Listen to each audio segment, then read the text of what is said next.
Today we'll be taking a look at issue 8 of REMAINZ Z, so sit back, relax, and let's get straight into it.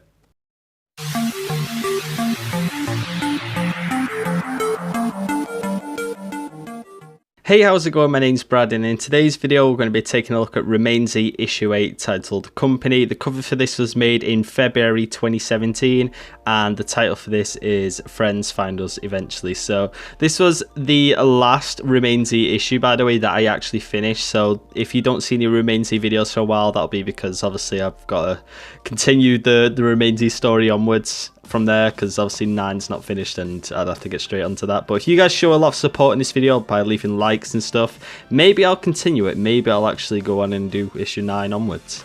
But anyways, getting straight into issue 8, we've got the front page here titled Company. Obviously if you want to pause the video at any point, you can, if you want to read any of this, if you can read that. But yeah, this was made back in 2017, created by me obviously, issue 8 Company. And the image that I used for this one was a katana, and obviously as you see in every issue, certain character outfits, key items and the environment have been coloured to help the reader recognise what is happening. So yeah, obviously getting straight into this, we have all the stuff that happened in last issue where we met the woman who's like obviously new there, and we see like the time skip that happened, and obviously we see people coming back from a scavenge by the looks of things, and we see like they're back. Is everybody okay? Yep, people been going out, and obviously we see like the argument that happened last issue between her and her. Obviously like we see them obviously trying to, she's apologizing now and she's obviously upset over it, so she obviously walks away. And yeah, Book wants to try and talk to her and see if she can sort things out. But yeah, we just see like sort of like this is kind of like they're sort of getting ready for like what's ahead. Obviously like there's zombies approaching from everywhere because like the gunshots and then stuff like that. Like there's been a lot of noise and whatever. So we see Michael here. Obviously things are looking positive for once, obviously, because there hasn't been any like major sort of what would you call it, like major event or anything bad happen for a while. So this is kind of just a good time for them, I'd say. Obviously, yeah, you see Alex's son there. Dad, I don't like this stuff. I wanted ice cream. And yeah, there was just like bottles of water, like beans and stuff. And like, I wish they were better, but it's all we found. But yeah, this is kind of just a good point for them because they're obviously surviving in the compound and everything's looking good after what happened. And obviously, as we see here, we see obviously they want to clear out the walkers, and well, the zombies. Sorry, this isn't The Walking Dead. And we see like obviously there's a lot of like talking going on between them. They need to clear them out because obviously if there's too many, then yeah, we see this, and we see all the zombies here in this like cool scene.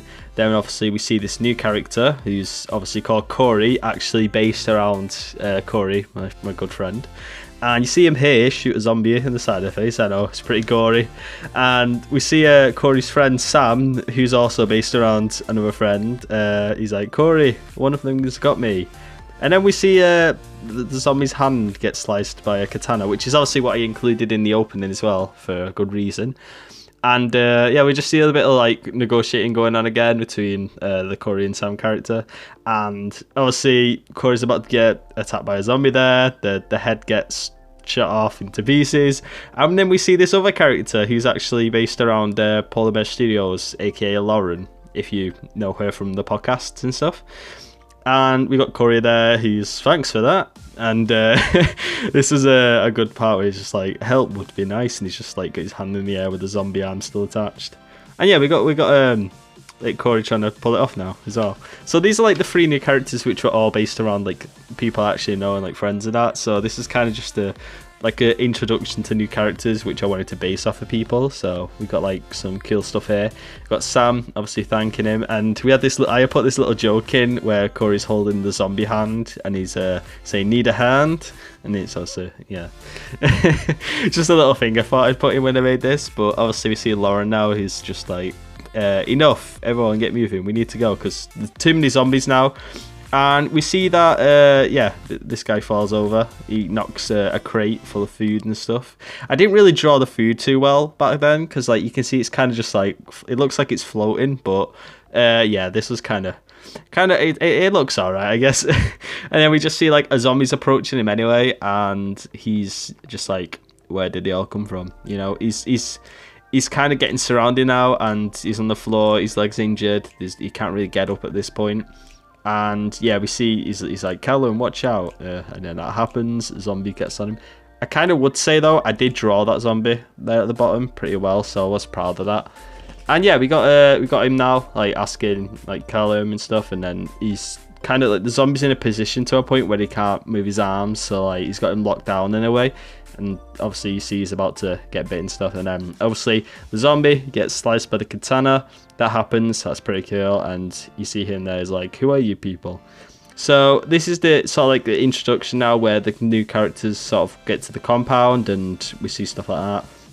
So we see Corey here is like, here, let me help you up, and obviously like they're pretty friendly, they're not bad or anything, they're not like bandits or anything like that.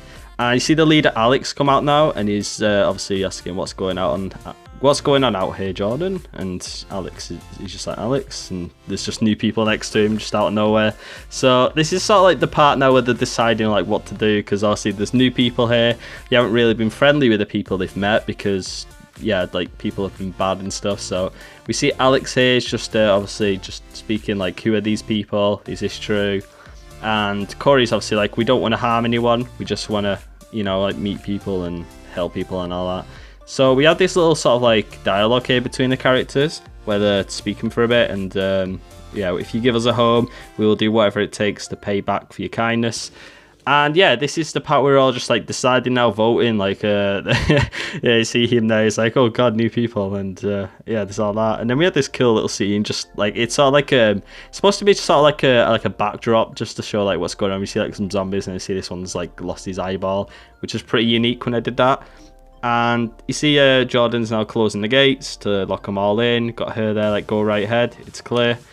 And yeah, that's it. So obviously these new people are now in the community. We've got to obviously introduce them to everyone. So Buck comes in. Buck's speaking there. Hey, who let them in here? And Buck, they're joining us. They're looking for help. So obviously everyone doesn't know these people. And there's this other joke that I put in, because I wanted to obviously add some cool stuff in here. So he's like, oh really? Yes, we are.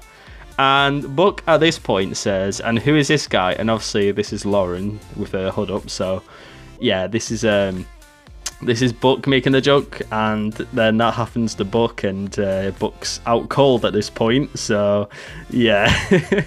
And Corey's just like, what are you doing? And this is the part now where the hood comes down. It's like, next time don't call me a guy. And that was just kind of like a little kill joke I put in, you know, just I wanted to add a bit of humour to this, because it would be pretty funny. You just see Buck there, like dots and his text box thing, just not being able to speak. He's just speechless, you could say.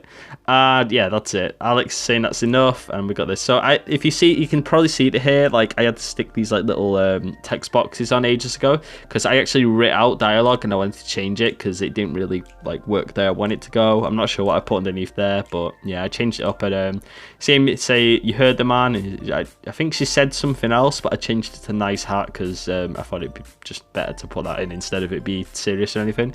And yeah, Corey's just like, oh, thank you. So yeah, there's that anyway. And obviously after that, she's just angry after what Buck did, and we just get everyone like together now. And this is kind of just everyone, you know.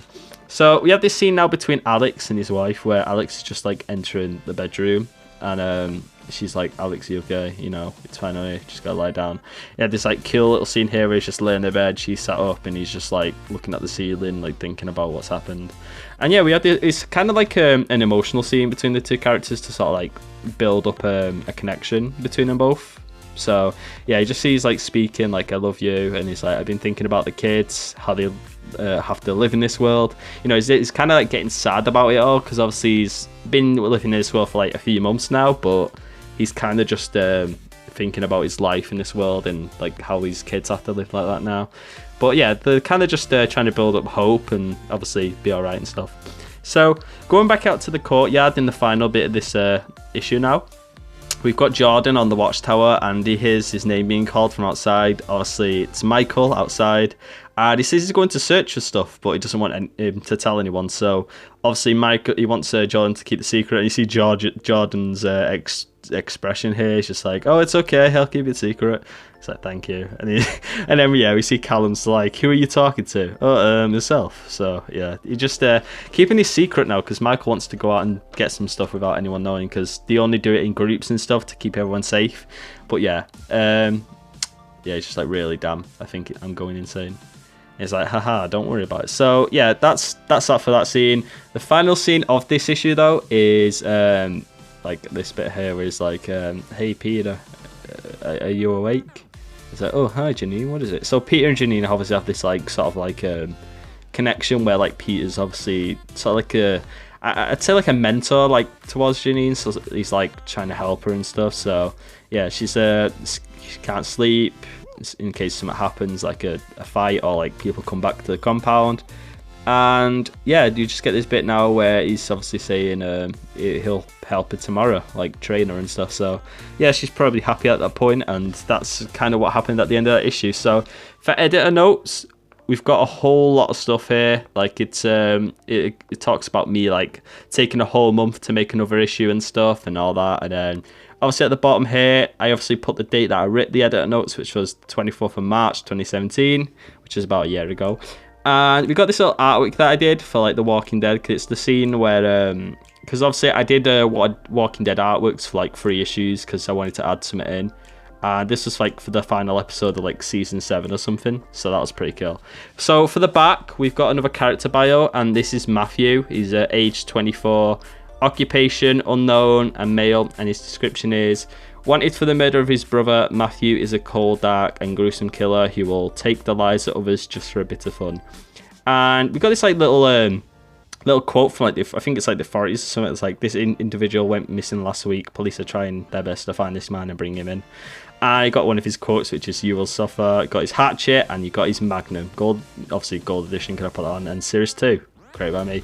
So that's it for issue 8. I hope you've enjoyed this video. This has been a pretty cool one. Probably one of my favorite issues as well, because obviously the characters that I introduced, which are on the cover here, obviously got this cool artworks of them, especially this one here, like the zombie head and stuff. So yeah, I hope you guys have enjoyed that. That's been issue 8 of REMAINZ. If you'd like to see more REMAINZ stuff, make sure to leave a thumbs up in this video. And other than that, guys, I'll see you in the next video.